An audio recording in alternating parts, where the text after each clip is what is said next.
अगला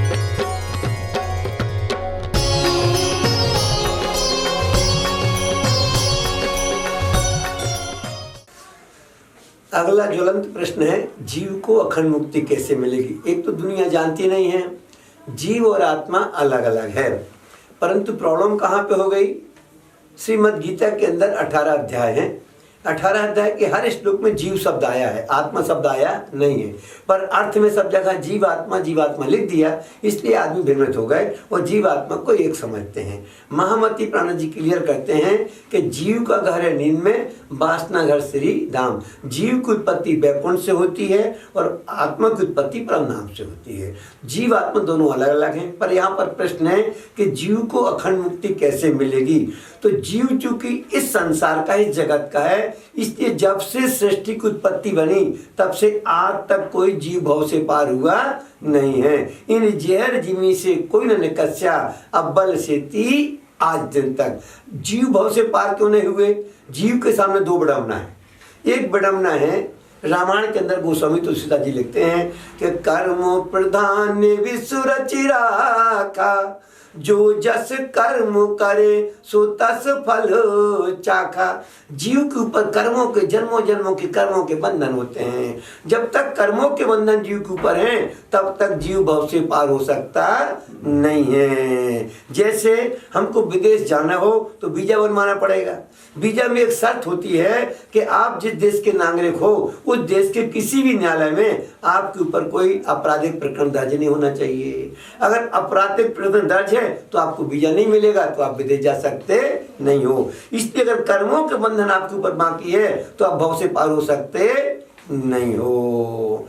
दूसरी प्रेरणा क्या है मनुष्य के सामने, कि जब जीव इस लोक का है, ऊपर परे का लोक का है ही नहीं है, तो जब तक परमात्मा नहीं आए थे तब तक जीव परमात्मा को जानते नहीं थे, पार का ज्ञान नहीं था दुनिया के पास।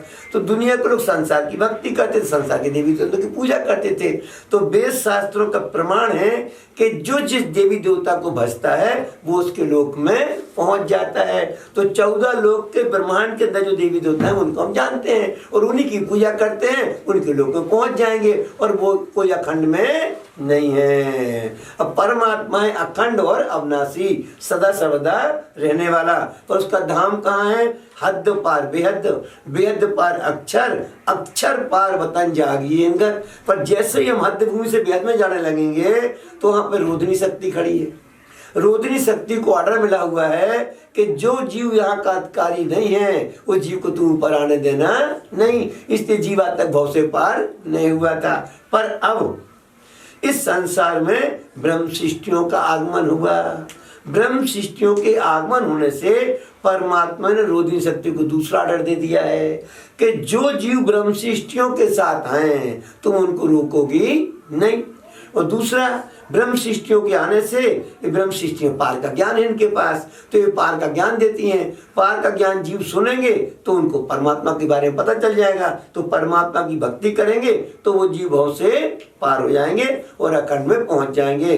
फिर उनको आवाहन के चक्कर में पड़ना नहीं पड़ेगा। तीसरी बात, महामती प्रहलाद जी ने इन ब्रह्मात्माओं को वरदान दिया है कि जिन जीवों भेलो करो ताय भेलो न करूं अभंग।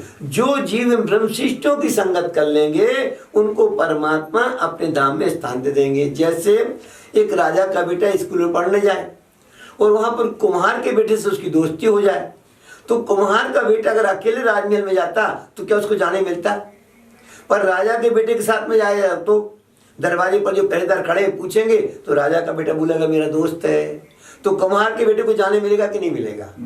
वहां जाकर के राजा के बेटा अपनी रानी को जाके मम्मी कहेगा तो उसका दोस्त भी मम्मी कहेगा, राजा को पापा कहेगा तो उसका दोस्त भी पापा कहेगा, राजा भी पहचानने लग जाएगा, रानी भी पहचानने लग जाएगी। कल के दिन वो कुम्हार का बेटा अकेला भी जाए तो क्या पुलिस वाले उसको रोकेंगे?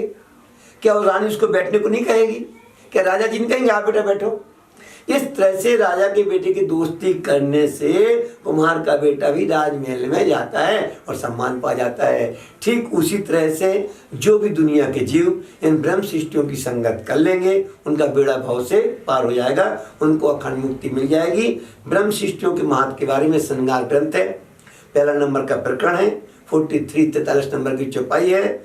सरभर एक मोमिन की कई कोट मिले खलक, जा पर मेहर मोमिर करें ताए सुपने नहीं दोजक। जिन जीवों के ऊपर ब्रह्म सृष्टियां मेहर कर देंगी वो जीव को सपने में भी 84 लाख की ओरी में जाना नहीं पड़ेगा, उनका बेड़ा भाव से पार हो जाएगा और वो अखंड मुक्ति को प्राप्त कर लेंगे।